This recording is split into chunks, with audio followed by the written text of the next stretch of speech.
nation which expects to be the leader of other nations can expect to stay behind in this race for space.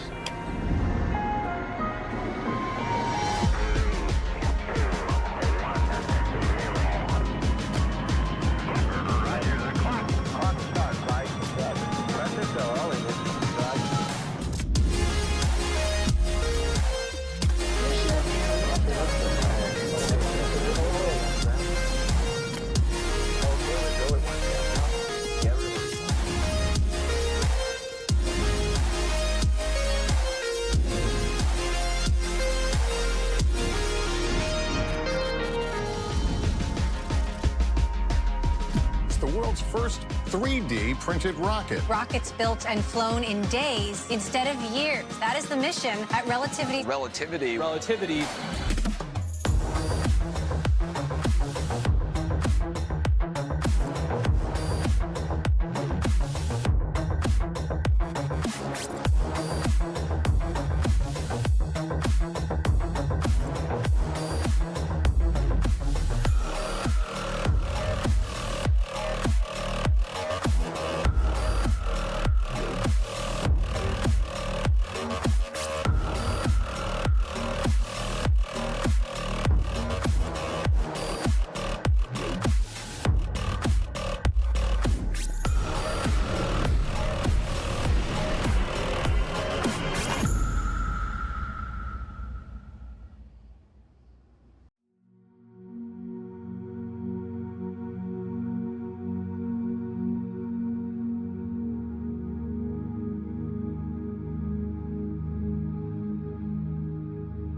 Though most of us in space science talk about SpaceX a lot, there are several other innovative space companies working diligently to solve the problems that have shackled humanity to Earth for far too long.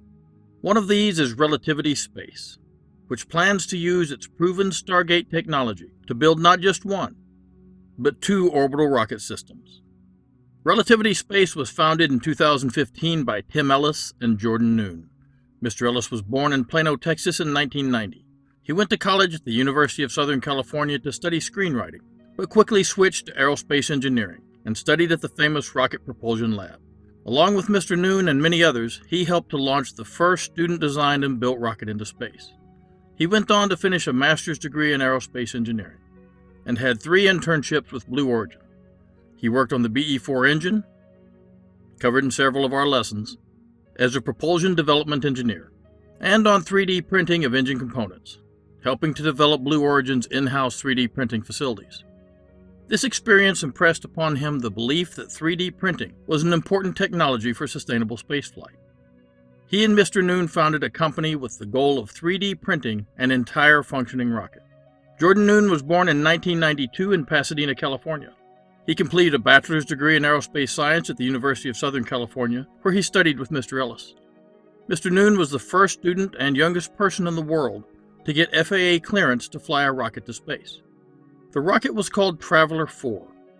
The Rocket Propulsion Lab at USC had been working for 15 years to be the first to launch a fully student-designed and built rocket into space. They succeeded in April of 2019, when Traveler 4 reached an altitude of 103,632 meters. This program produced many notable engineers. Mr. Noon and Ellis became friends and started their own company, and reached out to billionaire Mark Cuban, who, after reviewing their company, made a $500,000 investment. When you evaluate a space company, ask yourself these 4 questions. Do they have a vision? Do they have skilled leadership? Do they have a unique technology relevant to their mission? And finally, do they have funding? If an organization does not have all of these 4 things, it is highly unlikely to succeed. One of the most important of these is funding. Blue Origin would be a failed rocket company, were it not for the wealth of Jeff Bezos. No one would have given Elon Musk billions to try to go to Mars. Virgin Galactic has Mr. Branson, and Relativity Space was given a chance by Mark Cuban, being convinced that these two could succeed. Mr. Noon is now a general partner at Embedded Ventures, a technology venture capital firm, and the chief technical officer at Relativity Space, where Mr. Ellis is the chief executive officer. Let's evaluate Relativity Space. Their vision is to 3D print entire rockets from the ground up. Their leadership is deeply knowledgeable about this field of science, and they have developed a unique technology. Whereas most 3D printers look like this, Relativity Space went in a different direction. Their 3D printers are based on well-established wire-fed welding technology using a proprietary aluminum alloy, repurposed with robotics to create this. This is the Stargate system, the largest metal 3D printer in the world. It can print everything from small engine components to entire propellant tanks. Since their initial founding, Relativity has secured over $1 billion of additional capital. With this money, they have been designing and printing this rocket system. This is the Terran 1. We do like the name, but there is no association with the Academy. The Terran 1 will be a 95% 3D printed rocket, burning methane and oxygen to put up to 1,250 kilograms into low Earth orbit, at about 185 kilometers, or it can put 900 kilograms to 500 kilometers in a sun-synchronous orbit. The Terran 1 uses the in-house designed Eon 1 engine. The Eon 1 can produce 69,000 newtons of thrust at sea level and 113,000 in vacuum. It has been test-fired over 500 times at the Stennis Space Center in Mississippi, where Relativity has a test facility. There are 3 versions of the Eon engine, the Eon 1, Eon R, and Eon Vac. The Terran 1 is a 2-stage expendable rocket, like the early Falcon 9s. 3D printing everything in-house will allow Relativity to launch for $12 million per mission. This is a cost of $9,600 per kilogram to low Earth orbit. This is not as competitive as SpaceX. A reusable Falcon 9 can put 15,600 kilograms to low Earth orbit, for $50 million if you use a pre-flown booster. This is $3,205 per kilogram. But it does beat Rocket Lab, which uses its Electron rocket to put 300 kilograms into low Earth orbit at a cost of $7.5 million.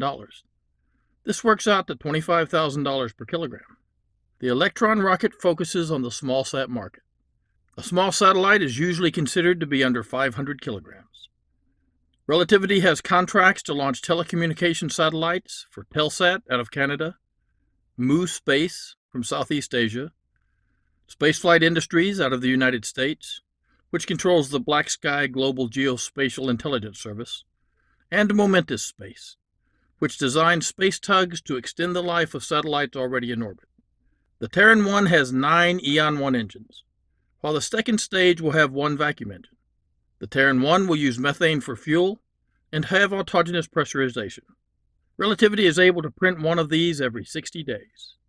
There isn't much detail on this rocket yet, but we can do a little reverse engineering. With 9 Eon 1 engines producing 69,000 newtons each, the total maximum thrust would be 621,000 newtons. If we assume a thrust-to-weight ratio of 1.5, that means the weight of the rocket at launch should be 621,000 divided by 1.5 equals 414,000 newtons. Divide that by 9.81 meters per second squared, which is the force of gravity on Earth, and you get an initial launch mass of about 42,200 kilograms. This puts it about 3.5 times larger than the Electron rocket, but much smaller than the Falcon 9. Probably comparable to Rocket Lab's planned Neutron rocket. But when you have a unique technology, like being able to 3D print an entire rocket, you can free your rocket engineers from conventional designs.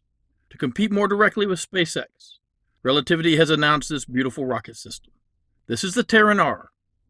It will have a maximum payload of 20,000 kilograms to low Earth orbit, putting it in direct competition with the Falcon 9. The first stage will have 7 of the more powerful Eon R engines. The second stage will have 1 upgraded Eon 1 vacuum-optimized engine with a copper alloy combustion chamber. The design is fluid and using aerodynamic algorithms uninhibited by machining limitations, and it is planned to be completely reusable. This will not be large enough to compete directly with Starship, but this is not the limit of Relativity's capabilities. What is the future of this technology? Systems like Stargate are the future of rocket manufacturing. Colonists on Mars will not be building starships the way we do here on Earth. There are thousands of people producing the steel and other materials that make Starship possible here. On the Moon or Mars, these will not be available for generations. Imagine landing an upgraded semi-autonomous Stargate system near Shackleton Crater on the Moon. With remote guidance and intelligent autonomy, you could release rovers to scoop up and analyze lunar regolith, then process it into a fine powder and turn it into an aluminum titanium alloy wire. Lunar regolith is mostly aluminum and titanium, an excellent rocket construction alloy. Load that wire into the Stargate and 3D print yourself a sample return rocket. Electrolyze water for hydrogen and oxygen propellant, and launch back to Earth the most interesting samples identified. Then start printing another one. Or land a larger version of Stargate on a distant asteroid, and find an entire space liner completed by the time your crew gets there. Something to think about. Relativity Space now has a valuation of $4.2 billion. It is a bold statement to say any company can compete with SpaceX. But Relativity has the vision, leadership, technology, and financial prowess to do it. Let's see how far they go.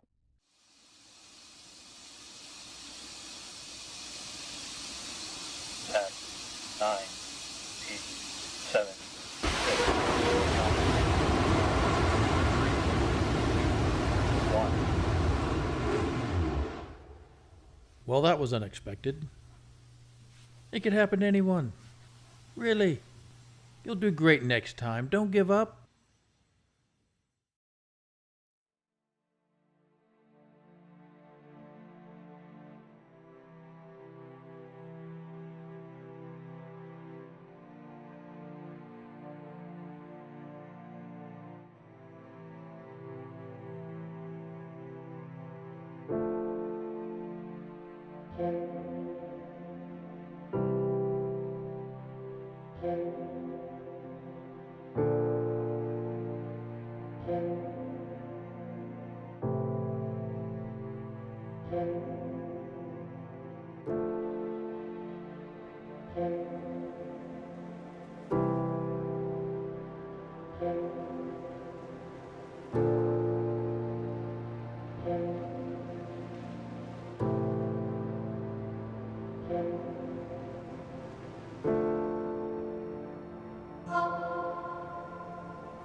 Thanks for listening.